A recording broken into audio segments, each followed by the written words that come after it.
صحابہ کی راتیں مسلح پہ گزرتی تھی، لیکن ہماری موبائل کے اندر گزرتی ہیں۔ میری امت کے لوگوں سحری کیا کرو، اللہ نے سحری کے اندر برکت رکھ دی ہے۔ برکت کا کیا معنی ہے؟ برکت کا معنی ہوتا ہے بڑھ جانا۔ اب اس کا معنی وسیع ہے۔ بڑھ جانے کا مطلب کیا ہے؟ انسان کا رزق بڑھ جاتا ہے، انسان کا مال بڑھ جاتا ہے، انسان کی صحت بڑھ جاتی ہے، انسان کی عزت بڑھ جاتی ہے، انسان کی شہرت بڑھ جاتی ہے، انسان کا وقار بڑھ جاتا ہے۔ اسی طرح انسان کی صحت، انسان کا مال جال، عزت، حتیٰ کہ انسان کی زندگی بڑھ جاتی ہے۔ صرف ایک روزہ اللہ کی رضا کے لیے رکھ لیتے ہیں، نفلی روزہ، اللہ تعالیٰ اس بندے کو جہنم سے 70 سال کی مسافت کے برابر دور کر دیتے ہیں۔ تیسرے صحابی کو خواب آتی ہے کہ جو شہید تھا اس سے پہلے بعد میں مرنے والا جنت میں جا رہا ہے، اس سے پہلے جنت میں جا رہا ہے۔ صحابی نے آ کر حضور علیہ السلام کی خدمت میں حاضر ہوئے، عرض کیا یا رسول اللہ، جو صحابی شہید ہوا تھا وہ جنت میں بعد میں گیا، اور جو صحابی عام حالت میں فوت ہوا تھا وہ صحابی جنت میں پہلے جا رہا ہے۔ مومن دن کو بھی مجاہد ہے، مومن رات کو بھی مجاہد ہے۔ دن کو مجاہد کس طرح؟ روزہ رکھ کر۔ رات کو مجاہد کس طرح؟ اللہ کے سامنے کھڑے ہو کر قیام کر کے۔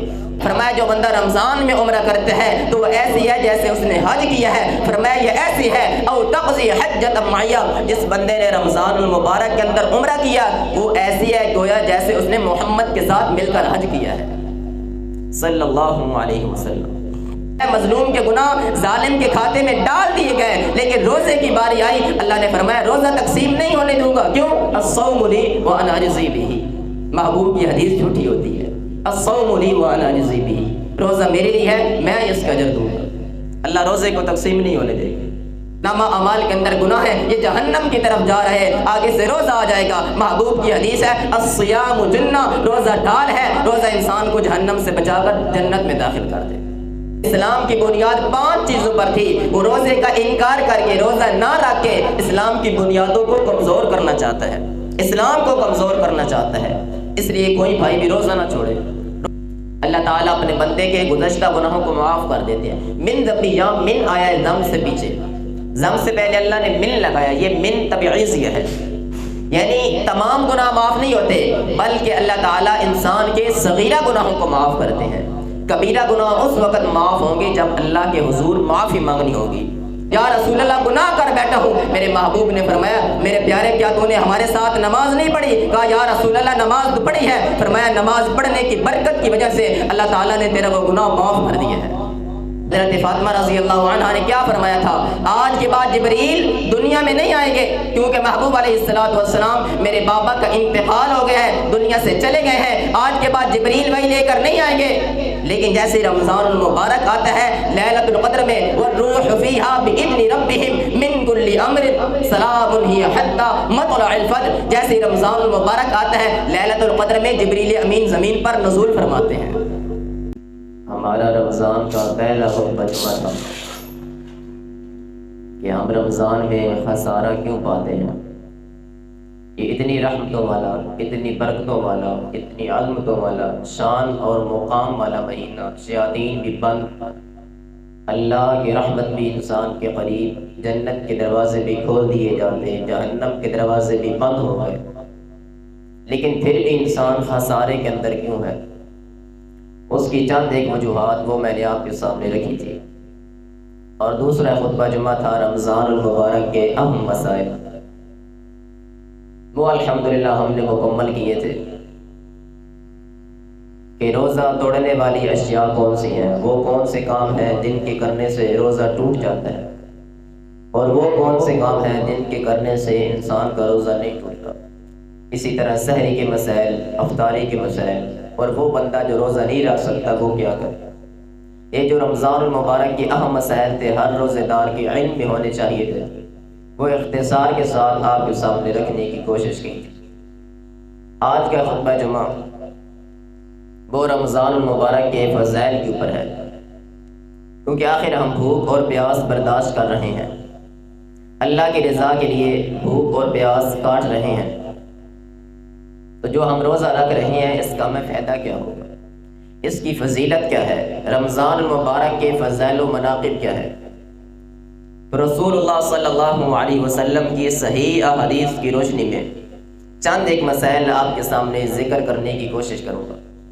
رمضان المبارک کی سب سے پہلی فضیلت اور بہت کمال کی فضیلت، رسول اکرم صلی اللہ علیہ وسلم نے فرمایا جیسے ہی رمضان شروع ہوتا ہے جنت کے دروازے کھول دیے جاتے ہیں اور جہنم کے دروازے بند کر دیے جاتے ہیں، وصفدت الشیاطین، اور شیاطین کو جکڑ دیا جاتا ہے، اور ہر رات اللہ تعالیٰ اپنے بندوں کو جہنم سے آزاد کرتے ہیں۔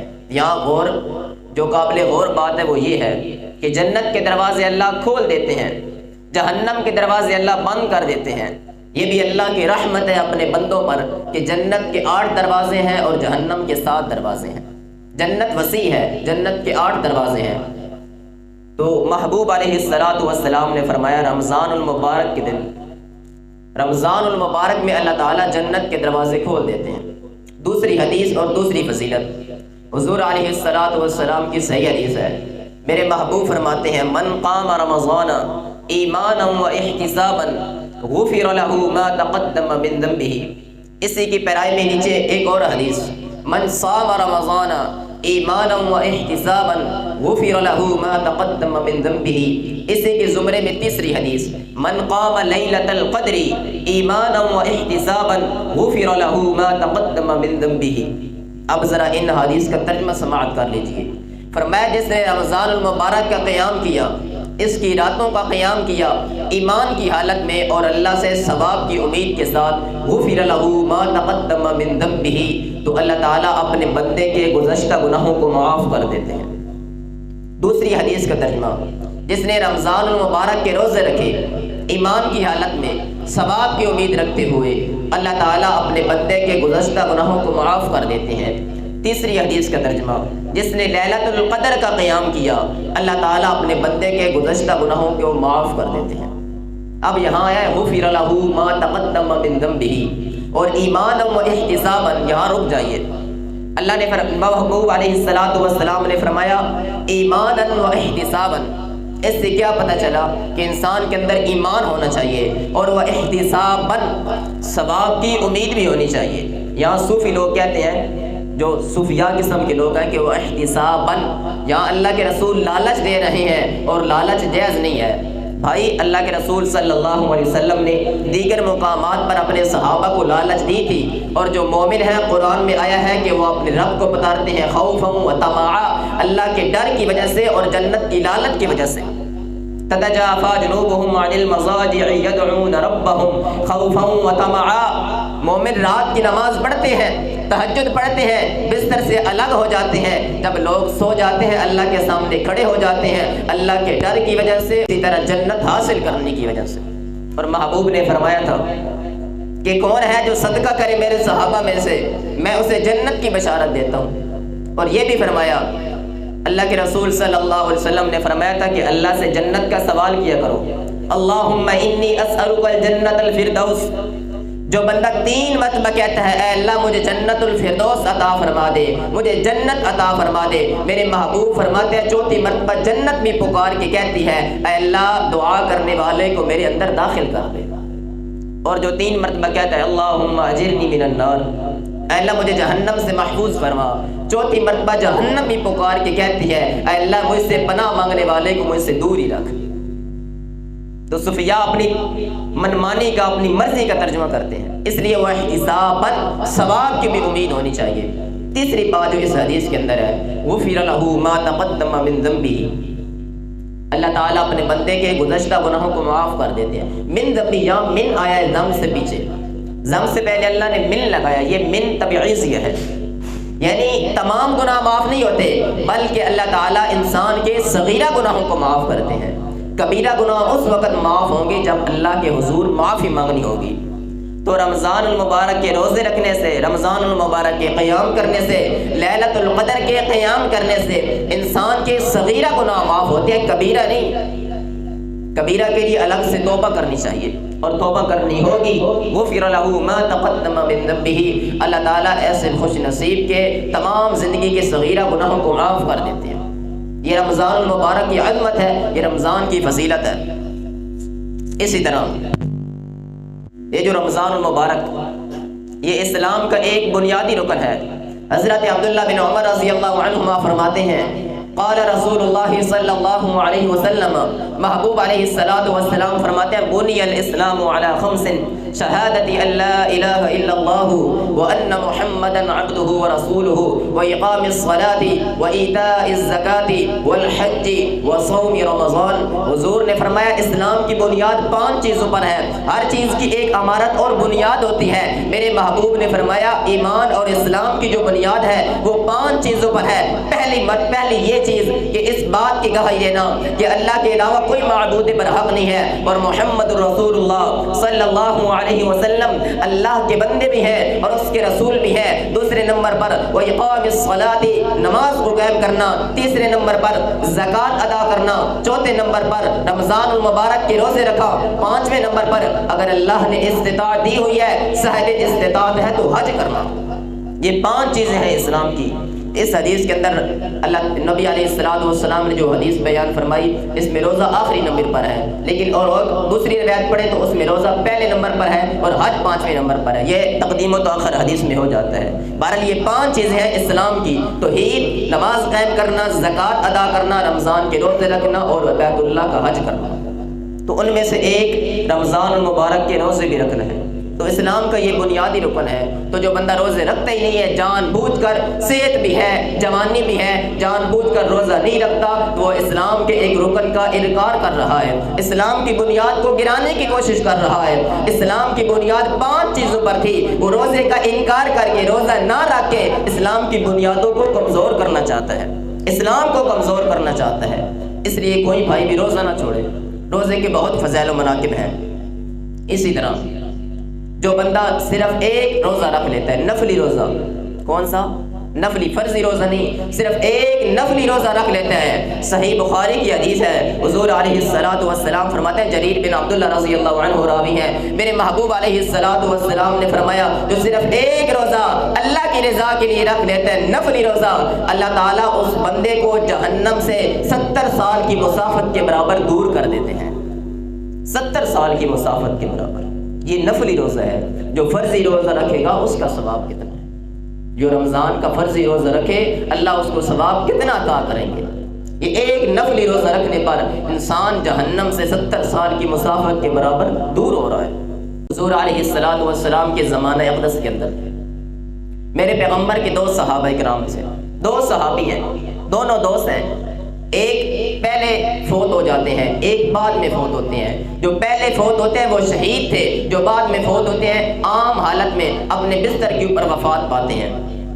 جو پہلے فوت ہوا وہ شہید تھا اور دوسرا تبھی موت مرتا ہے۔ ایک تیسرے صحابی کو خواب آتی ہے کہ جو شہید تھا اس سے پہلے بعد میں مرنے والا جنت میں جا رہا ہے، اس سے پہلے جنت میں جا رہا ہے۔ صحابی نے آ کر حضور علیہ الصلوۃ والسلام کی خدمت میں حاضر ہوئے، عرض کیا یا رسول اللہ جو صحابی شہید ہوا تھا وہ جنت میں بعد میں گیا اور جو صحابی عام حالت میں فوت ہوا تھا وہ صحابی جنت میں پہلے جا رہا ہے۔ اس موقع پر رسول اللہ صلی اللہ علیہ وسلم نے فرمایا تھا اے میرے صحابہ جو بندہ شہید ہوا، شہید کا رتبہ کم نہیں ہے۔ حضور علیہ الصلوۃ والسلام نے فرمایا جو بندہ شہید ہوتا ہے اس کے خون کا قطرہ زمین کے اوپر بعد میں گرتا ہے، اللہ تعالیٰ اس بندے کی زندگی کے سارے گناہ پہلے معاف کر دیتے ہیں۔ اور فرمایا شہید کو مردہ نہ کہو بل احیاء عند ربهم یرزقون، شہید کو اللہ تعالیٰ رزق دیتا ہے، اللہ تعالیٰ ان کو کھلاتا بھی ہے پلاتا بھی ہے۔ شہید کو تو رزق دیا جاتا ہے اور شہید کا یہ رتبہ ہے کہ شہید کا جو خون ہے اس کے خون کے اندر سے کستوری کی خوشبو آتی ہے۔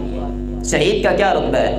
میرے محبوب علیہ الصلوۃ والسلام نے فرمایا جو شہید بندہ ہوتا ہے اس کی روح ایک سبز کلر کے پرندے کے اندر اللہ کے عرش کے ساتھ جھولے کے اندر جھولا دے رہی ہوتی ہے، لٹکتی ہے، سیر کر رہی ہوتی ہے، جنت کی موجوں کے اندر سیر کر رہی ہوتی ہے۔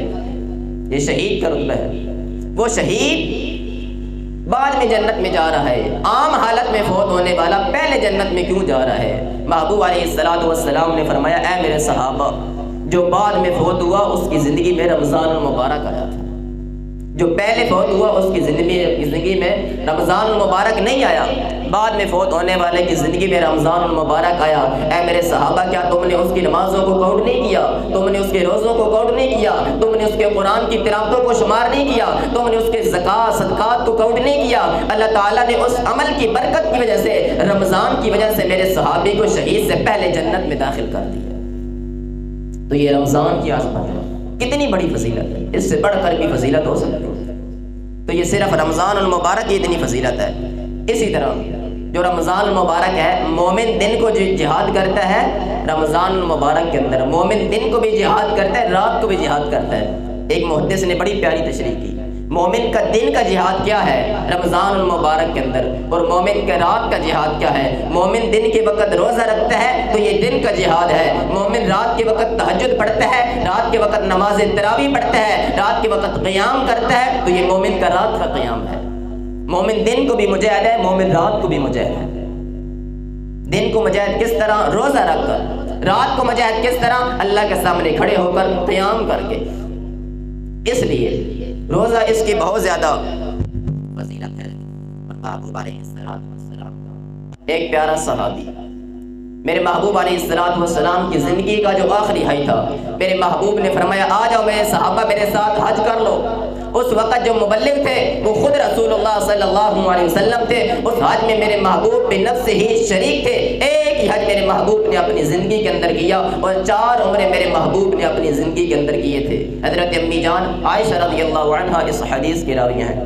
تو میرے محبوب نے فرمایا آ جاؤ میرے ساتھ حج کر لو۔ صحابہ کرام دور دور سے آ رہے ہیں، میرے محبوب کے ساتھ حج کر رہے ہیں۔ ایک میرے پیغمبر کا پیارا صحابی، اس کی بیوی کہتے ہیں میں بھی حج کرنا چاہتی ہوں۔ میرے محبوب کے اس صحابی نے فرمایا میں یہ تیرا مطالبہ نہیں کر سکتا پورا، کیوں؟ میرے پاس ایک ہی تو سواری ہے، تیرے بچے کے بھی ساتھ لے کر جا رہا ہوں، میں تجھے حج نہیں کروا سکتا۔ الغرض معاملہ میرے محبوب کے پاس پہنچا۔ فرمایا میرے صحابی جا کر اپنی بیوی کو بتلا دینا رمضان المبارک جب آ جائے تو رمضان کے اندر عمرہ کر لینا، کیوں؟ فإن عمرة فی رمضان تعدل حجة او تقضی حجة معیہ۔ فرمایا جو بندہ رمضان میں عمرہ کرتا ہے تو وہ ایسی ہے جیسے اس نے حج کیا ہے۔ فرمایا یہ ایسی ہے او تقضی حجة معیہ، جس بندے نے رمضان المبارک کے اندر عمرہ کیا وہ ایسی ہے گویا جیسے اس نے محمد کے ساتھ مل کر حج کیا ہے صلی اللہ علیہ وسلم۔ یہ رمضان کی فضیلت ہے اور کسی مہینے کی یہ فضیلت حاصل نہیں ہے۔ کتنی بڑی فضیلت! صرف یہ نہیں فرمایا کہ حج کے برابر اللہ ثواب عطا کرے گا، بلکہ فرمایا وہ ایسے ہے جیسے مجھ محمد کے ساتھ مل کر حج کر رہا ہے صلی اللہ علیہ وسلم۔ تو یہاں قابل غور بات یہ ہے کہ محبوب علیہ السلام نے یہ کیوں فرمایا تھا کہ رمضان کے اندر کیا ہوا عمرہ یہ حج کے برابر ہے، یہ میرے ساتھ حج کرنے کے برابر ہے۔ محدثین لکھتے ہیں کیونکہ رمضان المبارک کے اندر ایک روحانیت ہوتی ہے، جیسے حج کے موقع پر ایک اجتماع ہوتا ہے، بہت بڑا اجتماع ہوتا ہے، اس کے اندر ایک روحانیت ہوتی ہے۔ آپ کہیں گے روحانیت اور اجتماع یہ تو عام جلسوں کے اندر بھی ہوتا ہے جو سیاسی پارٹیوں کے جلسے ہوتے ہیں، لیکن اجتماع تو ہوتا ہے لیکن روحانیت نہیں ہوتی۔ وہاں جو حج کے موقع پر ایک لوگوں کا اکٹھ ہوتا ہے، لوگوں کا اجتماع ہوتا ہے، وہاں ہر بندے کی آنکھوں میں سے آنسو آ رہے ہوتے ہیں، ساروں کے دل خشیت الہی سے سرشار ہوتے ہیں، اللہ کے حضور رو رو کر گڑ گڑا کر اپنے گناہوں کی معافیاں مانگ رہے ہوتے ہیں۔ بالکل اسی طرح رمضان المبارک کا چاند جیسے طلوع ہوتا ہے، کہیں سحری کے نظام کہیں افطاری کے انتظام ہو رہے ہیں، ہر بندہ اللہ کے حضور اپنے گناہوں کی معافیاں مانگ رہے ہوتے ہیں، ہر طرف ایک عجیب سا سما بن جاتا ہے۔ آپ افطاری کے وقت دیکھیں سارے دکاندار اپنی دکانوں کو بند کر کے یا علیحدہ ہو کر کے سحری اور افطاریوں کا انتظامات کر رہے ہیں۔ ہر بندہ جو بندہ پورے رمضان پورے سال کے اندر قرآن کو ہاتھ نہیں لگاتا، جیسے رمضان آتا ہے قرآن پڑھنے لگ جاتا ہے، جو کبھی صدقہ نہیں کرتا رمضان آتا ہے صدقہ کرنے لگ جاتا ہے، جو بندہ سخت دل ہوتا ہے رمضان آتا ہے نرم دل ہو جاتا ہے، جو کبھی مسجد کے قریب نہیں آتا رمضان آتا ہے نمازیں پڑھنے لگ جاتا ہے۔ اس لیے فرمایا رمضان کے اندر کیا ہوا جو عمرہ ہے یہ حج کے برابر ہے، کیونکہ رمضان کے اندر انسان کو روحانیت نصیب ہو جاتی ہے، جو روحانیت حج کے اجتماع میں نصیب ہوتی ہے۔ تو یہ بھی فضیلت رمضان المبارک کی ہے۔ اسی طرح دیگر جو آسمانی کتابیں ہیں وہ بھی رمضان المبارک کے اندر ہی نازل ہوئی، تورات، زبور، انجیل، اسی طرح رسول اللہ صلی اللہ علیہ وسلم کی سین اطہر پر جو قرآن نازل ہوا، شہر رمضان الذی انزل فیہ القرآن، اللہ تعالیٰ نے رمضان المبارک کے مہینے کے اندر قرآن پاک کو نازل کیا۔ صحف ابراہیم و موسیٰ اور ابراہیم علیہ السلام یا دیگر انبیاء کرام پر جو صحیفے اترے تھے وہ بھی رمضان المبارک کے اندر ہی اترے تھے۔ تو یہ عظمت بھی رمضان المبارک کے حصے کے اندر آئی، یہ خاص ابھی رمضان المبارک کے حصے۔ اب ایک اور حدیث سن لیجیے، ساری حدیث ہی ہیں لیکن ایک حدیث یہ بہت پیاری ہے، اس کی تشریح بہت کمال کی ہے۔ محبوب علیہ السلام نے فرمایا کہ ہر عمل کا اجر اللہ تعالیٰ بندے کے ساتھ بندے کا اللہ تعالیٰ نے اجر مختص کر دیا ہے، لیکن ایک عمل ایسا ہے اللہ نے فرمایا الصوم لی وانا اجزی بہ، روزہ میرے لیے ہے اور میں اس کا اجر دوں گا۔ اب اس کا مطلب کیا ہے؟ ہم سنتے تو رہے ہیں ساری زندگی الصوم لی وانا اجزی بہ، اللہ نے فرمایا روزہ میرے لیے ہے اور میں ہی اس کا اجر دوں گا۔ محدثین لکھتے ہیں کل قیامت کا دن ہوگا، اللہ کی عدالت لگی ہوگی، کچھ ایسے لوگ ہوں گے اگر کسی نے کسی کے اوپر ظلم کیا ہوگا، گالی دی ہوگی، تو ایک بندے کو کھڑا کیا جائے گا، ہر بندے کا اپنا الگ الگ جو حساب و کتاب ہوگا۔ ایک بندہ کھڑا ہے، اس کے پاس اعمال نیک بھی ہیں اور برے بھی ہیں، لیکن لوگوں کے اوپر اس نے ظلم بھی کیا ہوا ہے۔ لوگ آئیں گے کہیں گے اے اللہ اس بندے نے میرے اوپر ظلم کیا تھا، اللہ تعالیٰ اس بندے کی نیکیاں اٹھا کے جتنی جتنی نیکیاں بنتی ہیں ولا یظلمون فتیلا، کھجور کے اندر جو گٹھلی کے اوپر سفید سا تل کا چھلکا ہوتا ہے، اللہ تعالیٰ اس برابر بھی کسی بندے پہ ظلم نہیں کیا، بالکل انصاف کا ترازو قائم ہوگا۔ اس کے اعمال صالح اٹھا کر کے اس بندے کے اعمال میں ڈالے جائیں گے، جس نے اس کو گالی دی ہوگی، جس کو ستایا ہوگا، اس کے اعمال صالح اٹھا کے اللہ تعالیٰ اس کے نامہ اعمال میں داخل کر دیے جائیں گے، حتیٰ کہ اس کے پاس ساری نیکیاں ختم ہو جائیں گی، پھر اس کے بعد اس کے گناہ بچ جائیں گے۔ پھر کیا ہوگا؟ اس بندے کے گناہ بھی اس کے اوپر ڈال دیے جائیں گے، حتیٰ کہ صرف ایک آخری روزہ بچ جائے گا، آخری روزہ بچ جائے گا، صرف ایک ہی اس کے پاس نیکی ہے اور وہ روزہ ہے وہ بچ گیا ہے۔ وہ بندے کہیں گے اللہ اس کا روزہ مجھے دے دے، اللہ فرمائے گی الصوم لی وانا اجزی بہ، روزہ میرے لیے ہے، یہ روزہ تقسیم نہیں ہوگا،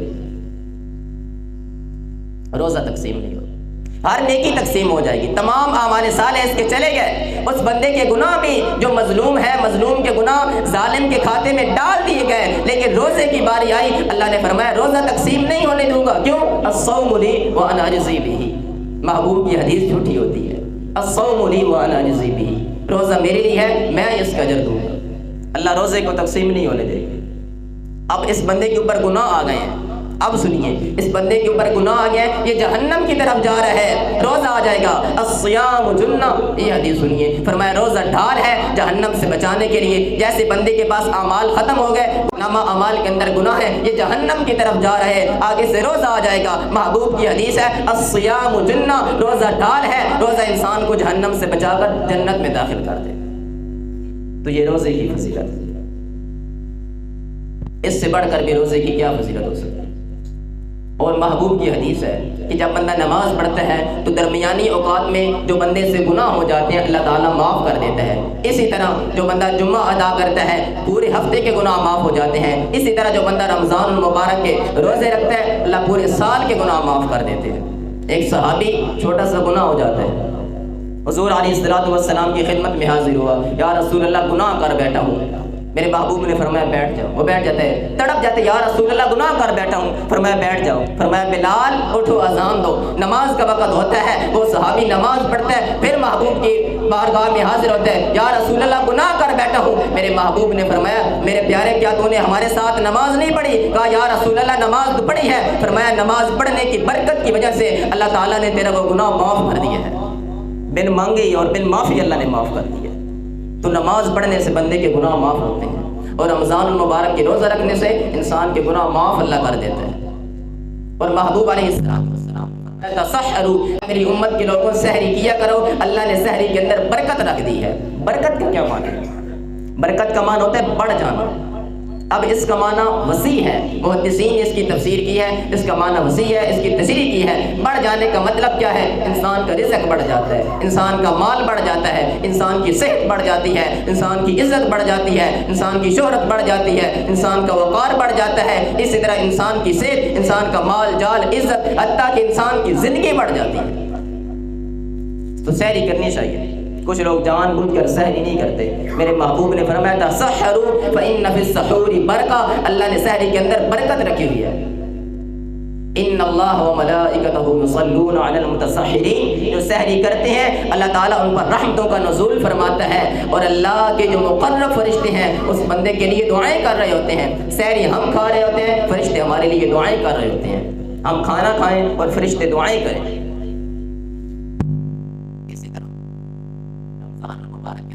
نیکی کا اجر وہ بڑھ جاتا ہے۔ عام دنوں کے مقابلے میں رمضان المبارک کے اندر کی ہوئی نیکی بڑھ جاتی ہے۔ اس سے بڑھ کر اور کیا بڑھنی ہے کہ رمضان کا عمرہ پیغمبر کے ساتھ کیے ہوئے حج کے برابر تک چلا جاتا ہے۔ حضور علیہ الصلوۃ والسلام جب دنیا سے تشریف لے گئے تھے، حضرت فاطمہ رضی اللہ عنہا نے کیا فرمایا تھا؟ آج کے بعد جبریل دنیا میں نہیں آئیں گے، کیونکہ محبوب علیہ الصلوۃ والسلام میرے بابا کا انتقال ہو گیا ہے، دنیا سے چلے گئے ہیں، آج کے بعد جبریل وہی لے کر نہیں آئیں گے۔ لیکن جیسے رمضان المبارک آتا ہے لیلۃ القدر میں، والروح فیہا بإذن ربہم من کل امر سلام ہی حتی مطلع الفجر، جیسے رمضان المبارک آتا ہے لیلۃ القدر میں جبریل امین زمین پر نزول فرماتے ہیں۔ یہ رمضان المبارک کی عظمت ہے۔ لیلۃ القدر رمضان کے اندر آتی ہے۔ لیلۃ القدر کب آتی ہے؟ رمضان کے اندر آتی ہے۔ رمضان کا خاص ہے کہ محبوب کے بعد جبریل دنیا میں نہیں آتے تھے، لیکن رمضان المبارک میں لیلۃ القدر کے اندر جبریل نزول فرماتے ہیں۔ سلام یا حق مطلع الفجر، میرے محبوب جب زندہ تھے تو جبریل اللہ کا پیغام لے کر آتے تھے، میرے محبوب دنیا سے چلے گئے ہیں تو روزے داروں کے لیے جبریل سلام لے کر آتے ہیں۔ سلام، سلامتی ہوتی ہے، حتی مطلع الفجر، صبح تک حضرت جبریل سلامتی بھیجتے رہتے ہیں، اللہ کی تم پر سلامتی ہو۔ جو بندہ لیلۃ القدر کو پا لیتا ہے، تو اسی طرح اگر رمضان المبارک میں نیکی کا اجر بڑھ جاتا ہے نا تو گناہ کی کباعت بھی زیادہ ہوتی ہے۔ جیسے مسجد کے اندر نماز پڑھنا گھر سے نماز پڑھنے سے افضل ہے، اور مسجد کے اندر گناہ کرنا علیحدہ گناہ کرنے سے بھی زیادہ قبیح ہے۔ ایک بندہ چوک میں گناہ کرتا ہے، ایک بندہ مسجد کے اندر گناہ کرتا ہے، اسی طرح رمضان المبارک کے اندر جو بندہ گناہ کرتا ہے اس کی قباحت بھی بہت زیادہ ہے۔ اس لیے رمضان المبارک کی عظمت کو سمجھیے، رمضان کی فضیلت کو سمجھیے۔ میرے محبوب علیہ الصلوۃ والسلام چوکو چبند ہوا کرتے تھے، اپنی کمر کس لیا کرتے تھے۔ رمضان المبارک کے اندر صحابہ کرام مساجد کی طرف رخ کر لیا کرتے تھے، اللہ کے حضور رو رو کر دعائیں کرتے۔ صحابہ کی راتیں مصلی پہ گزرتی تھی، لیکن ہماری موبائل کے اندر گزرتی ہے۔ صحابہ کے دن سو کر نہیں گزرتے تھے، صحابہ محنت مزدوری کیا کرتے تھے۔ وہ میرے پیغمبر کے صحابہ تو ایسے تھے، اللہ اکبر، وہ دن کے وقت جاتے جنگل میں لکڑیاں کاٹا کرتے تھے، سارا دن لکڑیوں کا کام کرتے تھے، اپنی کمر پہ اٹھا کر بازار میں جا کر بیچتے تھے، تھکاوٹ بھی ہو جاتی، لیکن رات میں آ کر چبوترے کے صفا کے چبوترے کے اوپر بیٹھ کر مدینہ یونیورسٹی کی یہ پہلے طلباء میرے پیغمبر کے سامنے دوزانوں ہو کر میرے پیغمبر کی حدیث سنا کرتے تھے۔ یہ میرے پیغمبر کے صحابہ کرام روزہ بھی رکھتے تھے، دین کی تعلیمات بھی حاصل کرتے تھے۔ ایسے انقلاب نہیں آ گیا، انہوں نے اپنی زندگیاں دی تھی۔ آج لوگ نعرہ تو لگاتے ہیں نا، حرمت رسول پر جان بھی قربان ہے۔ آج لوگ جان بھی قربان کا نعرہ لگاتے ہیں کہ ہم محمد رسول اللہ کے لیے جان دے دیں گے، لیکن زندگی دینے کے لیے تیار نہیں ہے۔ جان دینے کے لیے تیار ہے یہ نوجوان، لیکن زندگی دینے کے لیے تیار نہیں ہے۔ زندگی کیسے دی جا سکتی ہے؟ زندگی عمل کے ساتھ دی جاتی ہے۔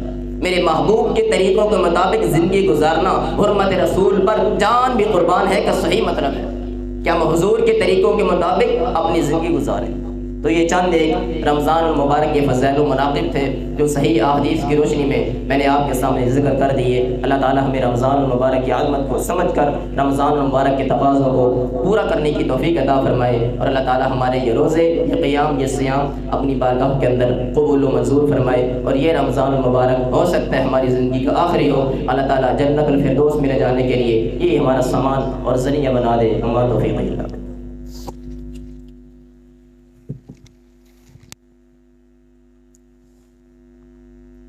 إن الحمد لله نحمده ونستعينه ونستغفره ونعوذ بالله من شرور أنفسنا ومن سيئات أعمالنا، من يهده الله فلا مضل له ومن يضلل فلا هادي له، وأشهد أن لا إله إلا الله وحده لا شريك له، وأشهد أن محمدا عبده ورسوله. اللهم صل على محمد وعلى آل محمد كما صليت على إبراهيم وعلى آل إبراهيم إنك حميد مجيد. اللهم بارك على محمد وعلى آل محمد كما باركت على إبراهيم وعلى آل إبراهيم إبراهيم إنك حميد مجيد. اللهم إني أسألك علما نافعا ورزقا طيبا وعملا متقبلا. أما بعد فأعوذ بالله من الشيطان الرجيم. بسم الله الرحمن الرحيم. يا أيها الذين آمنوا كتب عليكم الصيام كما كتب على الذين من قبلكم لعلكم تتقون. سبحان ربك رب العزة عما يصفون وسلام على المرسلين والحمد لله رب العالمين.